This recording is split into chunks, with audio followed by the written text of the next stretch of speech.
इस वीडियो में आपको बताएंगे कि आपके पास कोई पीडीएफ की फाइल है जिसके अंदर मल्टीपल पेजेस हैं एंड आप चाहते हैं कि आप उसमें से 5-10 का या पेज 10 to 15 को अपने लिए स्प्लिट कर सकें, क्योंकि आपको उन्हीं पेजेस की ही जरूरत है। आप वो किस तरह लेंगे ऑफलाइन मोड पे when you don't have any internet connection. तो let's watch this full video. This is a PDF file and आप देख सकते हैं कि इसमें 74 पेजेस हैं टोटल, और आप चाहते हैं कि इसमें पेज नंबर 10 to 15 जो है वो आप स्प्लिट करेंगे पीडीएफ पेजेस को।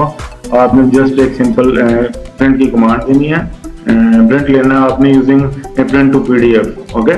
और आप चाहते हैं कि पेज नंबर 10 to 15 का आपके पास पीडीएफ की फाइल आ जाए, तो आपने यहाँ पर कस्टम में आना है और उसको बताना है कि पेज नंबर 10 to 15 के मुझे पीडीएफ फाइल दे दें, ठीक है। और आपके पास एक सिंगल फाइल आ जाएगी पीडीएफ की जिसमें आपके पास 10 to 15 तक पेजेस होंगे। तो हम इसको एक्सट्रैक्ट करते हैं और आप इसको सेव कर लेते हैं अपडेटेड फाइल, ओके। और एक्सट्रैक्ट हो रही है इसमें से जो page number 10 to 15, this is the page number 10, okay.